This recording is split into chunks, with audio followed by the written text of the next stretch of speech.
Hello, and welcome to episode number 159 of the Board Game Barrage podcast. I'm Christina, the blue tank, your host, and with me as always, I have Kellen, the red tank. Neelan, the orange tank. Hi, Kellen, that was your cue.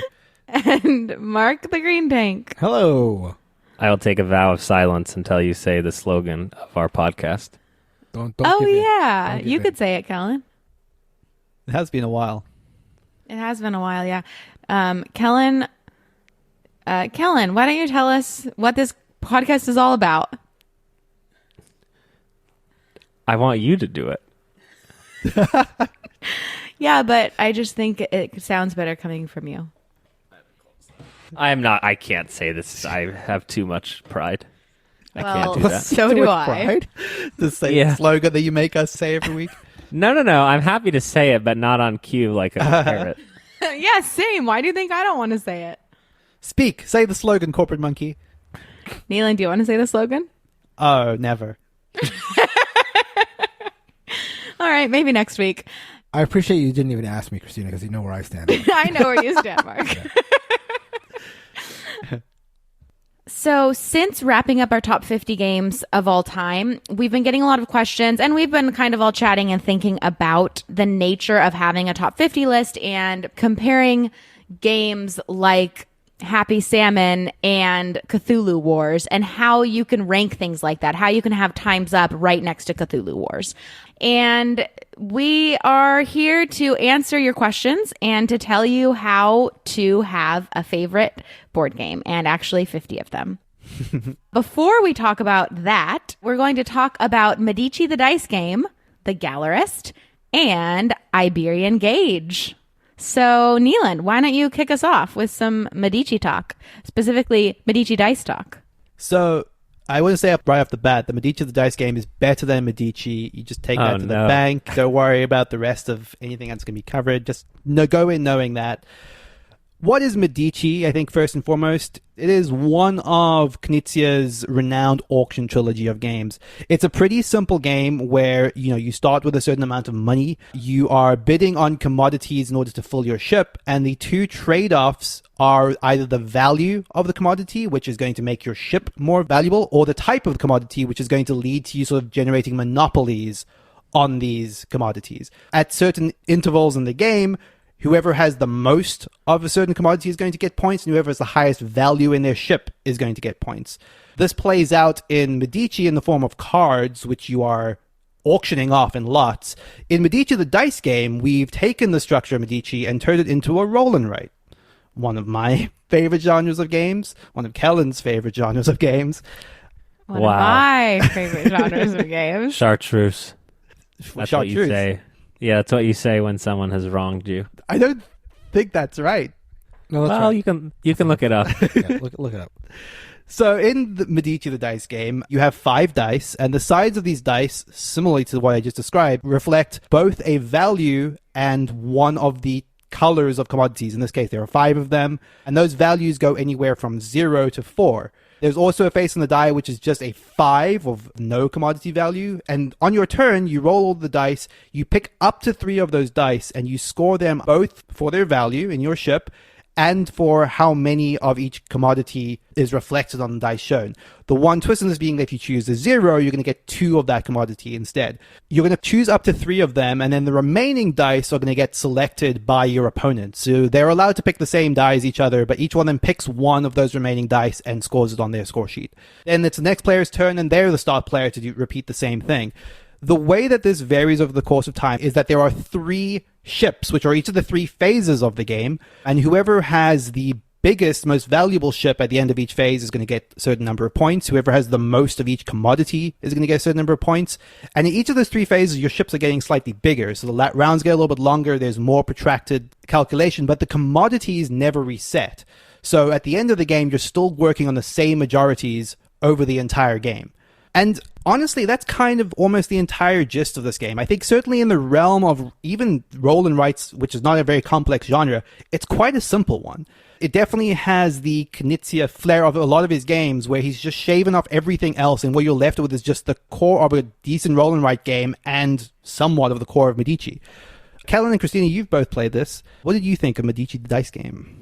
I really liked it. So we've played a few times now, only at the 2-player count. But like you said, Neelan, I loved how quick it was to get into it, how simple it was, and it still felt very tense the whole time. There was a lot of back and forth where every single time Kellen took a turn, he grabbed my sheet and was analyzing. And so it felt casual enough to where we were able to really math everything out every turn, because it didn't take that long. But it was tense enough to have that quality that I love in all games, really, but in Roll and Writes, which is it being so painful when your opponent takes the exact die that you want. I think that it clears the bar of better than average roll and write game, but that bar is very low. Roll and write games is really a genre where you can just throw anything in there and people are excited because they have a little sheet in front of them and they're drawing on it. It has the Reiner Knizia flair. I'm not convinced it's great. I think that what Christina mentioned about having to grab another player's sheet and put it in front of you would only be exacerbated in a 4-player version of the game where it's literally important who has the most blue, and so near the end of each round, you're going to be like, how many blue do you have? How many blue do you have? And also the colors are not great. I had trouble with multiple different colors, and that's a small sin, but in the context of a very, very small game, it's a sin, and it should repent. But it's good, and it's is there enough there? I don't know. I think that anyone who likes Reiner Knizia would enjoy playing this and be like, interesting. But does it pass that bar to where I'm like, you should buy this game? I don't personally think so. I think that probably is about right, and something I actually hadn't even thought about in the context of this, which is obviously, if you're saying, should you pay $20 to play this game? I would say that answer is maybe no. I will say, though, that in the context of a 2-player game, which is, again, the only player count I played this in, besides the solo, which is fine, is that I do agree with you, Christina, that there's this, more so than other roll and write games, even at 2-player count, there is this very intense, I need to know exactly what you need, and I'm going to make sure that what I take is going to benefit me more than it benefits you. And that feels, because the game is so slight, that feels both easy to do, and in a way that does actually feel very, confrontational. I'm very specifically at every round thinking, I'm going to take this because it's going to help me and hurt you. But that said, it also is wrapped in, like you said, there's almost this mathsy core where it's a little bit well, if I take this, then I'm going to go up 10 points, you're going to go down 10 points, but if I take this one, I'm going to go up 20 and you're going to go down 10. Mm-hmm. And part of that exercise is some fun, but it's not exactly what I want from a board game a lot of the time. And I think we've already spent too much time on Medici the dice game, but I think a lot of the strategy is buried in, should I choose 1, 2, or 3 dice? Yes. In terms of going last in a round. And that's not really my favorite type of decision, where it's well, if I only take 1 this time, and then she takes 1 or 2 next time, I get to finish out the round by rolling all 5 and choosing 1. I don't think that should be the point of the game, and I feel like a large portion of the strategy is derived in how to end a round. Yeah. Which I think is maybe understated the first time you play it, maybe a little bit, of realizing that finding the exact right time to complete your ship by dropping less than 3 dice is the most interesting decisions in some way. But yeah, I agree. I don't think that there's a whole lot here. It's certainly not enough to necessarily warrant further discussion, and not much to necessarily say I would recommend paying full price for it. But interesting. It is definitely interesting seeing Knizia's take on any genre, and this is no exception. That is Medici the dice game. All right, Mark, tell us what you've been playing. Well, I've added to my collection of Lacerda games by giving the Gallerist a spin. So far, I've played and enjoyed Kanban and Vinos, and I've also played Escape Plan. Kidding aside, my biggest issue with Escape Plan was it felt plotting to me, and it sort of soured my opinion of Lacerda in retrospect in a weird way. So I was a little hesitant to give Gallerist a spin, but I'd been excited to play it, and it's got a beautiful production, and the fact that it has an art theme is interesting because, you've got art on art there, so it draws your interest in that respect. It's got all the Lacerda hallmarks, which is one worker that you're moving around. That's a hallmark in a lot of his games. Tons of interlocking mechanisms, and just extremely heavy. So all those are found in a lot of his other games, and they are also in Gallerist. What you're doing in Gallerist is you are a gallerist, you're running your own gallery, and you're trying to fill your gallery with the hottest artists. You're trying to discover artists and then prop them up to make them famous, and therefore the pieces in your gallery that you've acquired from them are worth the most at the end of the game. And ultimately, that's what you're trying to do. You're trying to have the most money at the end of the game by discovering artists, pumping them up, and exhibiting their works in your gallery. As I mentioned earlier, this is all done with a single worker that you're moving around the board. In fact, it's a single worker, and there are only 4 worker placement spaces. So again, this is a sort of trademark where, despite the fact that it's a very, very heavy game, the number of spots you can actually go to are quite small, but it all comes down to how things interlock and how you spend the various currencies that you can acquire.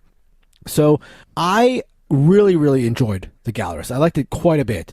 I think the thing that set it apart from Escape Plan was the ramping up of your position as the game went along. Early on in the game, you're doing one thing and you're just discovering an artist, but it's not really doing anything. And then by the end of the game, this artist that you discovered in an early round is like now world famous, and all his works are worth a lot of money. There is a very clear sense of growth. And also, I was talking to other people that I played this with and just looking at reviews of the game. One of the big complaints is that it is hard to grasp, and I get that. And it's difficult to sort of teach and understand. And I completely get that. Again, that's also a sort of trademark. However, this felt like the lower end of complexity, at least in terms of the teaching and the rules grit, to me.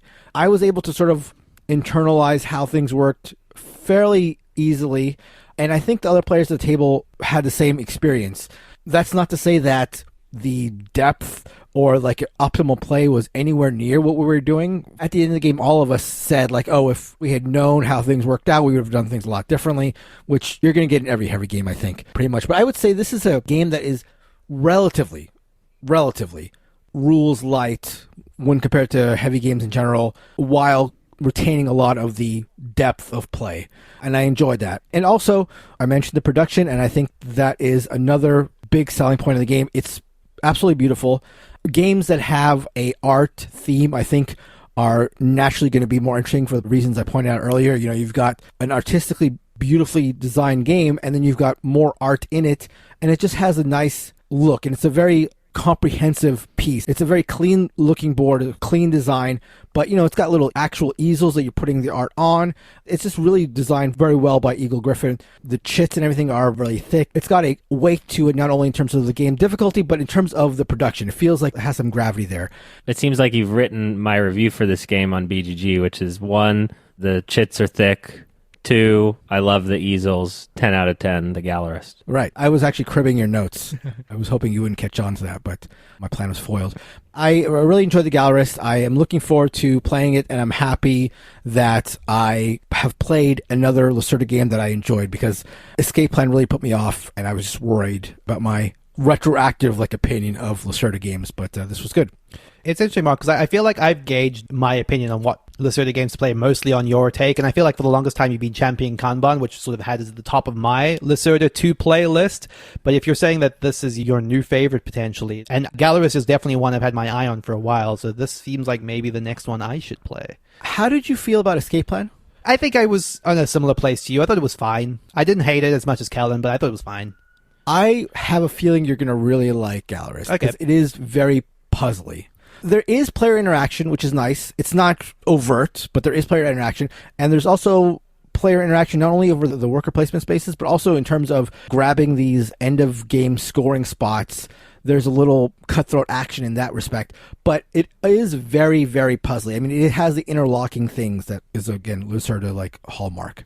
Monique and Naveen of Before You Play are huge Vital Lacerda fans, and we've talked about running another one at Strategicon. And so I think my next Lacerda will be in that context. I don't know which one it shall be, but I think the Gallerist is potentially close to a consensus favorite.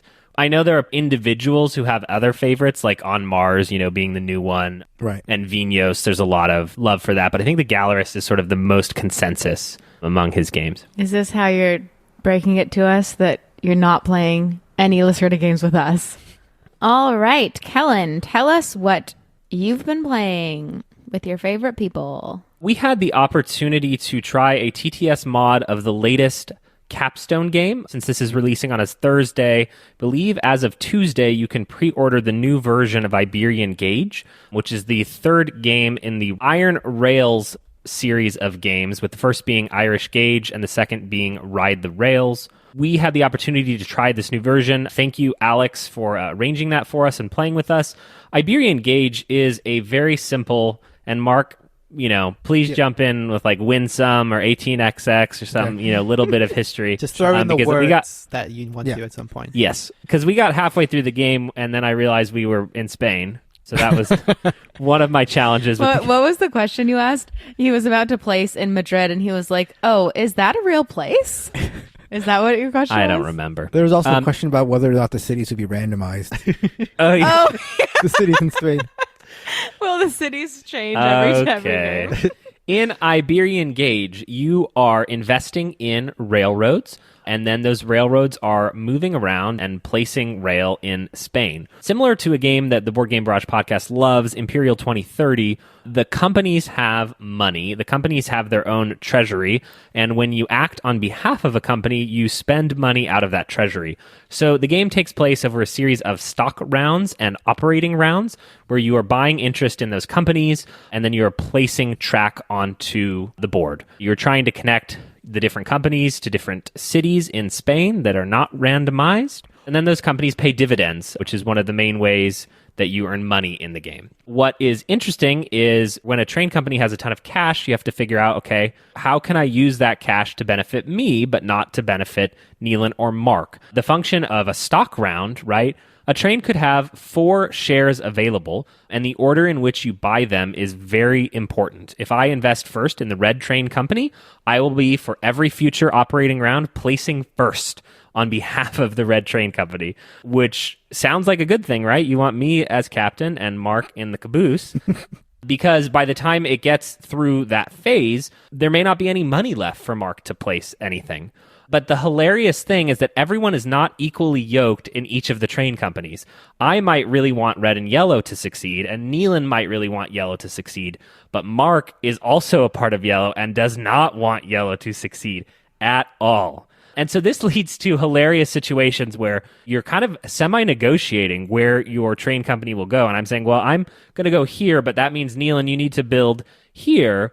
Well, actually, Neelan was one of the worst in this game. I don't know why I'm using... Christina and I are working together, and then Neelan builds into the mountains and spends $8 for no reason out of our company. I believe you were the one to kick off the great mountain exploration endeavors. Yes, Callan was the great saboteur in this game. He had 1 share of every single company. That's a strategy. I don't know why you're all laughing at me. He didn't even, at the end, it was the very last round, and he's like, oh, because I said something about every company that he was in. He was like, I'm in all of them? He didn't even realize. Anyways, our game was like me versus everyone else because I was the only one that went really heavy in one company. And then I kind of had shares in a couple other companies to support my main company. But man, everybody was really getting up on me. The one thing that I will add is that the way that you transfer money from company to company is by leasing other companies' railroads. And so... your train may not really want to go all across the blue track, but Christina really wants it to. And so all of a sudden, your train company is leasing a bunch of track just so Christina can take money from one company and put it in another company. Exactly. That was my favorite part of this game. I loved this game. I loved the idea that I could invest in one company that would be placing track before my main company, and then I could take that company. I could not only create the path that I wanted, but I could also put that money from my B company into my A company, and then I could take my A company's actions, and I had like 3 actions in a row in my main company, so that was very helpful. But it was just like I was pumping money into my company, and then I was using all that money to continue building my route, and it was just so much fun and so satisfying, and it was very funny to watch everyone try to stop me. It feels like we have to get Christina to play an 18XX game, the way she's talking about transferring money between companies and pumping one up and dumping the other. Yeah, it was awesome. This was my first Winsome game, and I loved it. And I think this was a great introduction because of how simple it was. Yeah. And the board was so easy to see. It was so clear. The box is so beautiful. I really loved it. Yeah, I mean, I think you would love Irish Gauge in that case because it's another Winsome game, same sort of idea, same artwork, in fact. Yeah, I really, really enjoyed this as well. This is my first time playing Iberian Gauge, which was originally by Tom Russell in 2017. Kellen asked me to inject facts, and there's some right there. I knew that fact. Tom Russell of Hollandspiel. I really, really enjoyed it. The leasing mechanism is a very interesting one that I had not played in another Cube Rail game. I thought the consideration about when to buy stock in a company was very interesting. There's buying it first and therefore, directing it initially, but having a share later on where you can just bleed the company at the end and sort of cut its legs out from underneath it was another really interesting aspect. And I loved how the coalitions were like forming and disconnecting and reforming. We had like partnerships come and go multiple times throughout this game, which took about an hour and a half. So it also plays quite quickly. And that was for the full 5 players as well. Yeah, just really interesting. If you're at all interested in Cube Rail games or Winsome games, I think this is an absolute no-brainer. I also think one of the things I liked as we were getting to the end of the game, I think some of the nuances of how you would build track in order to maximize the leasing opportunities were only sort of starting to become apparent to me in a way that I think would drastically change the second time I played this. Some of the specificities about when you should buy stock and, how early to invest in a company versus getting the actions you need in order to build up specific companies. Like those trade-offs were really interesting in what is ultimately a relatively simple game. I think a lot of times a game has the illusion or the appearance that interactivity and those kind of like, I'm going to build into the wilderness moments are there, but they're not helpful enough for you. And I felt like this game really presented many opportunities where the best thing for you to do was to literally try to just screw up a train company that wasn't going to help you the most. And I thought that was great. I think we are in the future right now, but I'm assuming that I will have pre-ordered this in the past. So that's how time travel works. I'm very excited about Iberian Gauge, and hopefully you guys are interested in checking it out. It's also worth noting that although Christina staked it out for herself, flying solo with the Blue Company and having everyone against her, she did pull out the win. So barely. A To W the is a strategy W. that you laughed at. Barely. It was pretty You know how decisive. second Pull up place BG works? stats. No, let's not. All right. So with that, we're going to jump right into our feature topic, special topic of the day. And I will kick us off by asking everyone a question. So this is something we've been kind of thinking about over the past week, which is we all love the Doctor, the only true and living Doctor. And for those of you who don't know who that is, I'm not even going to tell you because you should know. Wow, that's friendly. Okay, I'll tell you. It's Reiner Knizia. We love him so much that we call him the only true and living Doctor. We give him a special intro song when we talk about his games. His games came up on all of our lists so much. There were so many crossovers with all of us. And yet, none of us had any Knizia games in our top 10s. And so there's something really interesting about that. And I thought that we could kick off the discussion / Q&A by talking about that. Why do we love Knizia's games? And for some reason, we don't love them enough for them to make it to our top 10s. What do you guys think? This is a really tough one. My initial response would be that he's known for incredibly solid designs and for like trimming the fat off of his games. And those are, frankly, two things that I love in games that would make me consider a game to be a top 10 game. But I think there might be an argument to be made that, like, they are so solid and so refined that they don't have that extra little something to push them over, maybe? That's the first thing I think of. That makes sense to me. What's the highest Reiner Knizia game that anyone has? For me, it's Tigris at Tigris. 18. I had Taj Mahal at 18. And I have Ingenious at 20. She has Taj Mahal 19. Oh, Babylonia. She's Babylonia at 17. No, but I have something higher than Babylonia. Quest for El Dorado is at 15. 15. Oh, so I have them the highest. Yeah. Yeah, but that's still I actually think this is an interesting observation that I don't have an answer to. To bounce off what you were saying, Mark, like one, not theory, but something that I just was thinking while you were talking is you reminded me of something that Christina kept saying during our top 10, which was this idea of like big experience games. That's what I was going to say, Neil. Well, there we go. Double crossover. That's what I was saying. I don't know if that's the case for all of ours, but yeah. Go ahead. No. Yeah. Well, I mean, just to finish that thought, I think while Knizia's games are solidly designed, I think that he doesn't, whether intentional or not, lean into like the big experience. Like something like our favorite games, the ones that are like quite splashy, that feel like you build an afternoon around. Like I will always feel like a Knizia game is a solid design, but it's not necessarily one that like made me feel like, wow, that was like a singular board game experience. Right. I feel like we also talk a lot about like these games that have the highest highs. And those are the games that end up making it into our top 10s. I think that a word that Neelan and I kept using for Knizia games was delightful. They're so pleasant. They're so solid. They're just like, they make you feel good. Like you love playing them, but you're never, I won't say never because maybe that's not true. We love you, Doctor. We love you. It's not going to be I'm jumping up from the table and screaming at Mark because of the move he just made, you know? It's going to be more subdued. It's going to be fun and nice, and it can be fighty, but it's just not that like explosive experience. Mark has got a big butt, and that butt is Tigris and Euphrates. Eh? Let's hear it.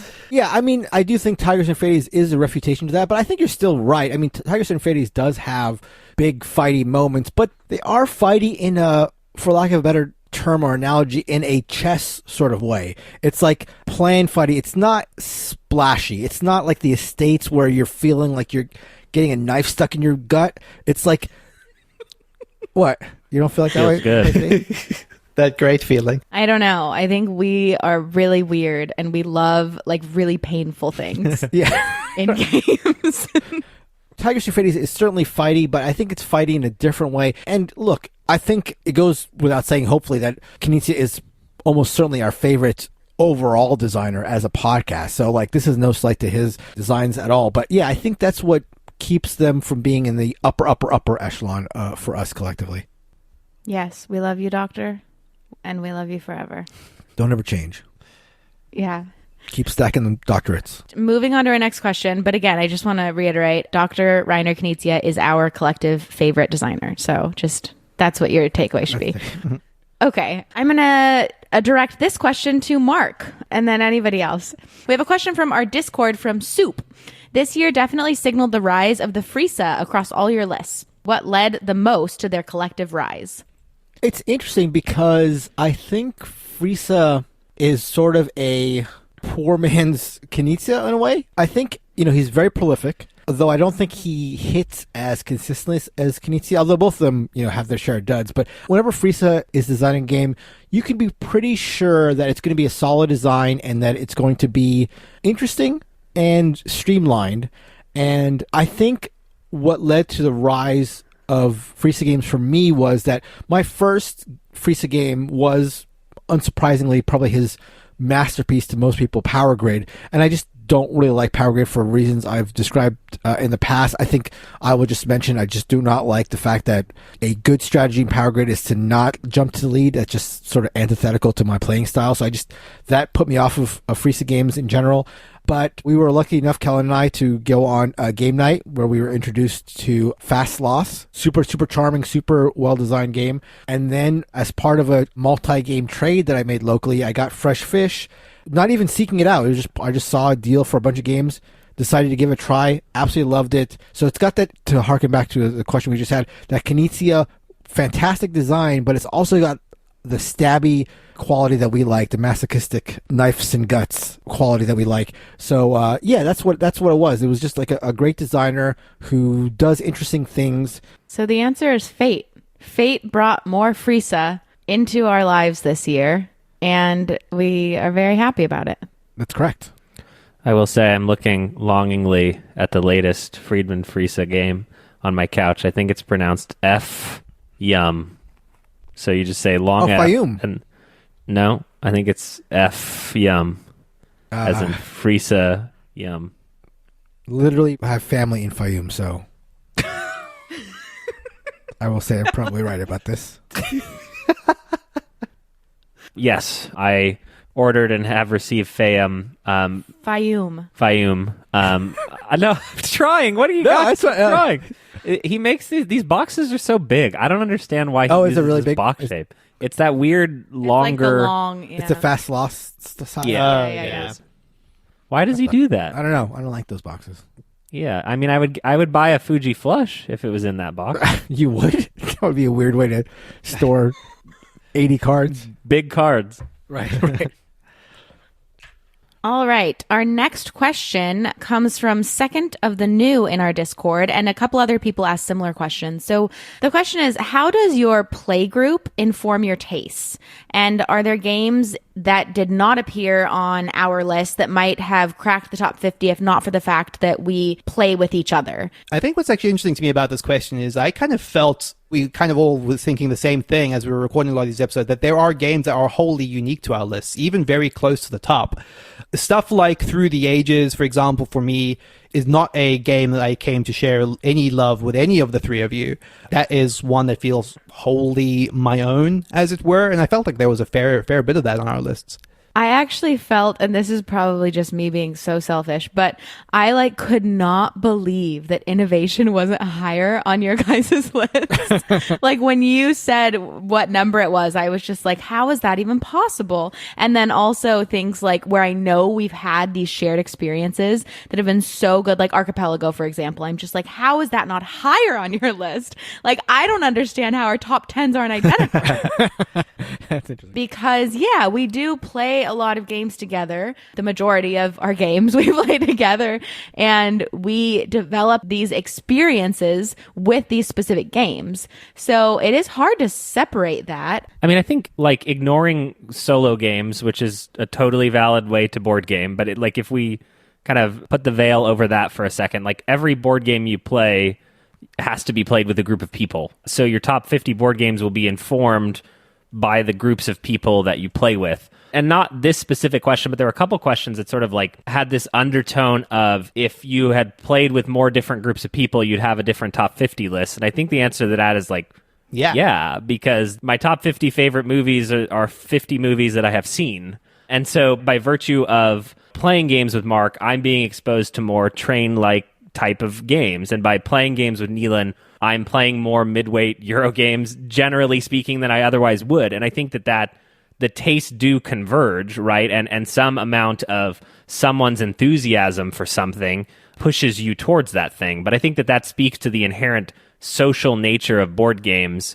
And so to derive some sort of objective list of these are the 50 games that are my favorite, no matter whom I'm playing with, it's a weird thing to try to separate, and I don't even know that it's possible. Yeah, I don't think that exists. I don't think that you could possibly, except for the fact that our lists were objective. We forgot about that.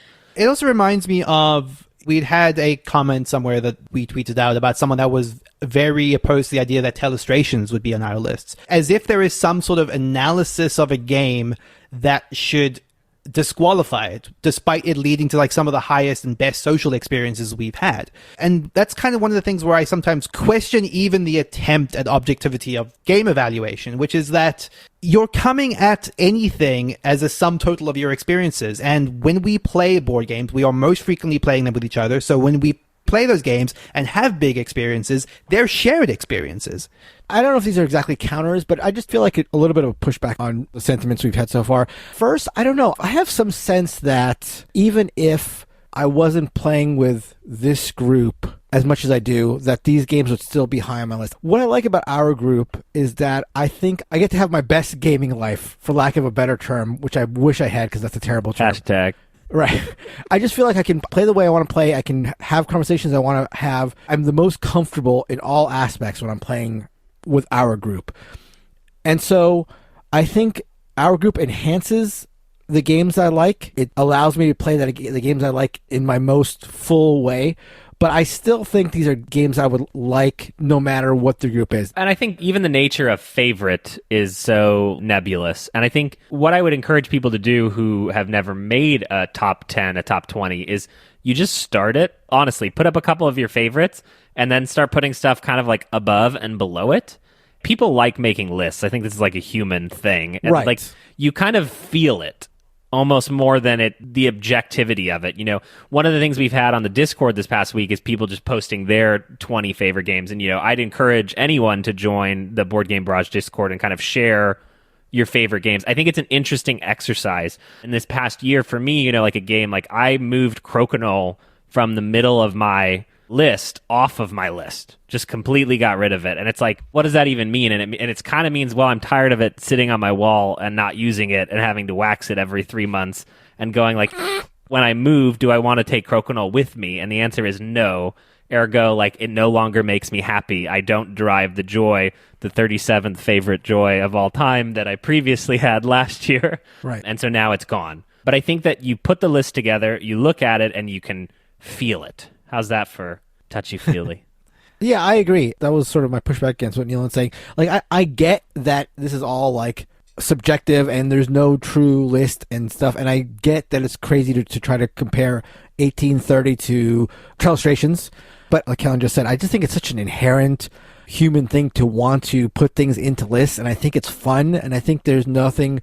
I mean, I think not only is there nothing wrong with it, I think it's like I said, it's a fun thing to do. Whenever we do our top 50 list, it's a tough thing to do because we're listing all these games and the recordings are long, but I love it. I love making the list. It's like I think it's a really fun thing to do. And don't get me wrong, like, I agree with that entirely. Like, I am to some extent like an obsessive list maker when it comes to like my favorite films, my favorite video games, my favorite board games. It's just like I sort of somewhat recognize the ridiculousness of some of these things that we're saying, like the comparing of two games are entirely different in weight. But you're right, you do look at those two games by side and be like, I'll slide this one up, or I'll slide this one down. You do feel what needs to go in the right place.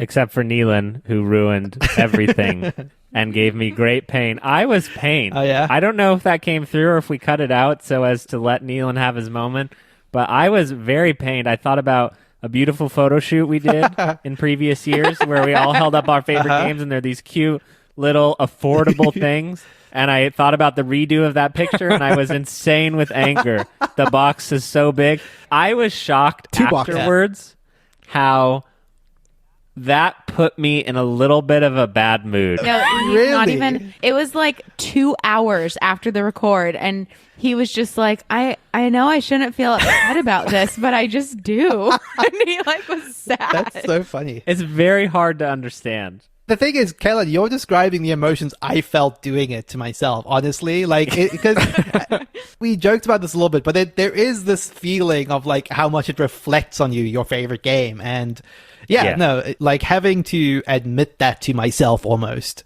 was a process. Now the healing can begin. All right. Our last question we're going to talk about comes from Payne from the Discord. Any 2020 games you think may crack the top 50 with more plays? And I'll just extend that to say, are there any games in general that you think might push to the top 50 with more plays? Yeah, I've got two. One that I have played and one that I have not. The one that I have played is Nanty Narking, which is a redo of Ankh-Morportha. Yep, nailed it. Perfect. I'm pretty good at that. But I feel like if you mispronounce a fake thing, that's more okay. Am I in the clear? That's fair. I'm not sure I've ever known how to pronounce Ankh-Morportha, to be honest. Great. Nanty Narking is a really cool, lighter family game where everyone has a role and they have a different sort of win condition that they're trying to get, which is like collect money or be in the most places. And so the game has a very archipelago-like vibe where you're trying to like deduce who everyone else is.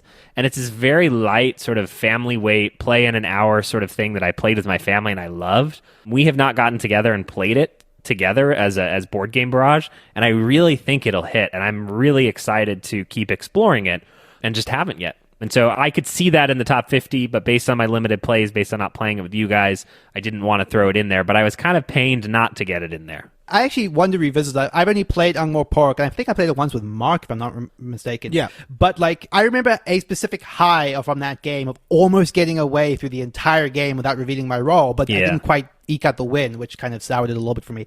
But I've got the sense that I wouldn't get a chance to play it again, so I moved out of my collection. But I would love to if it's something that's hit it for you, Kellen, for sure. Yep. Totally. And then the one that I have not played but know that we will love is The King's Dilemma, a game, that we were super excited about getting and sought out a copy before it was the big hotness at Gen Con and begged for a copy of it. And then for whatever reason, just have not had the chance to start it. That being a negotiation sort of campaign-driven game where you just argue with each other. I can't think of a better game for board game Barrage as a whole. Perhaps the campaign elements maybe not to our taste as much. We don't always love campaigns, but I think that this one specifically has so much hype. And the love from some of our favorite other board game entities like So Very Wrong About Games make us just want to seek it out and play it. And it's sitting in the closet just waiting to go. I think my answer to this is fairly boring because I think these games were mentioned in our top 50. But Beyond the Sun just missed my top 50. And I expect that was 51, right? It was 53. I have it all here. Don't even try. I feel like it will rise. I don't know how high it will rise, but I could see it being in my top 50. And the other game that's in my top 50, actually between 51 and 60, was Babylonia, speaking of the Knizia games. I can see that one rising. Again, I don't know how high that one would get, but I can see it cracking my top 50. Well, both of those are in my top 50. Yes. So if they weren't in my top 50, those are the two that I would have said. But they already are in my top 50. There are a couple that have been on my mind recently. And I already spoke about this on the top 50 list. This is boring. But like Keyflower, I really would love to play more of. I think that would end up on my top 50. And then the other one, and again, I already spoke about this, but Rising Sun. I think I just really need to play that bunch more times because I think I would love it. Yeah, Mark already named a couple for me. I think Beyond the Sun is one that I played a little bit too close for my first game, like right as we were writing the lists, or at least right as I was creating my list. So I just need more plays personally. And Fast Sloths is another one that comes to mind that also had only played once, and I liked a lot, like really enough to like hover right below the bottom of my list, but still would like to get more plays of it. The big one for me that I feel like with some confidence that I think all of you will like a lot, I think Mark is probably the one that's more likely to agree with me, is Eclipse is one that I think that is, once we get to play that, will probably move, I would think, quite far up our list, certainly up on mine. I have still only played it the once and a long time ago, too long ago to really evaluate it. And especially in light of the new second edition, which I've not touched at all, I would definitely like to try Eclipse as soon as we are able. That will wrap up our feature topic for today. One last thing we wanted to talk about is the things that we are looking forward to in the board gaming world. So, Kellen, what are you looking forward to? We'd be remiss not to mention a friend of the podcast's Kickstarter launching this week. Dan Hughes of Sporadically Bored and the Dice Tower and his daughter Cora have made a board game, and it is going on Kickstarter. And as of the time of this recording, it will be on Kickstarter. This is called CoraQuest, and that's C-O-R-A Quest. You can find that at CoraQuest.com, and I'm sure that CoraQuest.com will link out to the Kickstarter. This is a family-weight dungeon crawler where they actually have had everyone in the board game community send in illustrations from their kids to make some of the characters and the enemies in the game. So it's really been kind of a labor of love and a passion project for Cora and Dan. Dan will be someone that we get on the podcast this year. Scheduling has just not allowed us to make that happen to this point. I think that for me, seeing this kind of happen all during the pandemic is, and it's hard for me to say this with no sarcasm, as I'm known for sarcasm, is literally inspiring to me. You know, it was conceived of, made, it's a family-led game. I don't have any kids, so I'm probably going to back it just because I think it's the right thing to do. I think that if you have a family, if you have kids, you can see the passion and the art and all of the fun that they had making it. And I'm really excited to see it succeed this week. And that is CoraQuest, something that I'm looking forward to in the world of board gaming. You should look it up if you have a family or kids and you're looking for a light dungeon crawler. Cool. One of the things that I'm looking forward to is I just got my copy of CloudAge, which is the new Mr. Fister game, and I am excited to play that. It is a gorgeous production. The art is quite stunning, and I'm looking forward to playing it. It has got a sort of a campaign structure to the way it unveils rules, which is something I'm intrigued by. It's lighter, right? Yeah, from what I understand, it is definitely on the lighter end of the spectrum for Mr. Fister. Cool. All right. What I'm looking forward to is the long-awaited arrival of the Board Game Barrage t-shirt that you can now buy. So we have a t-shirt. It has the logo on it, and you can pick between 4 different colors. We have navy, dark olive, true royal, or black. If you want to pick up a t-shirt, you can go to boardgamebarrage.com/shop. And as a thank you to our patrons, there are some discount codes on your Patreon page that you can find.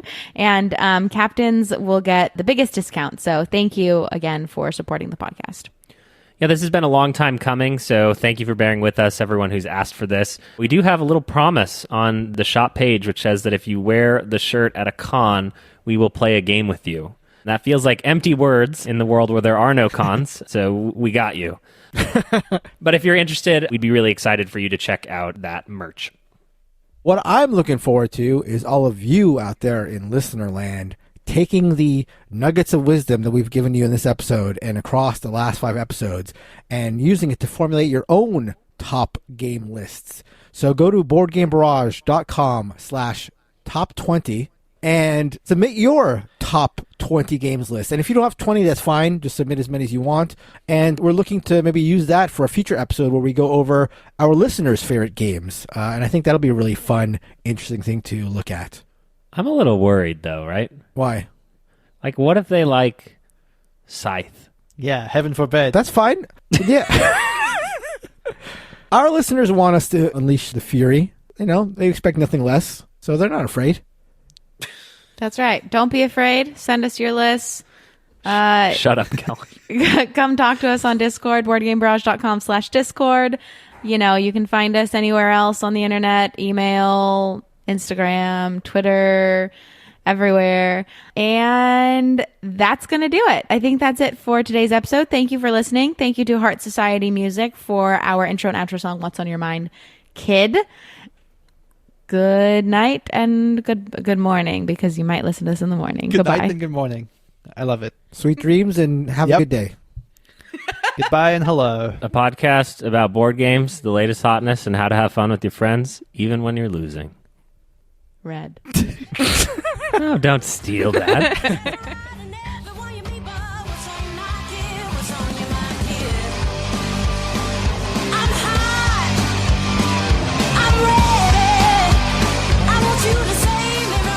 And I will kick us off by asking everyone a question. How do we actually want to do the meat of this? Is it just straight into the Q&A? What? The way she asked that, like, clearly having no idea where to go from there. But Yeah. Yeah, I did not have a question ready to ask anyone.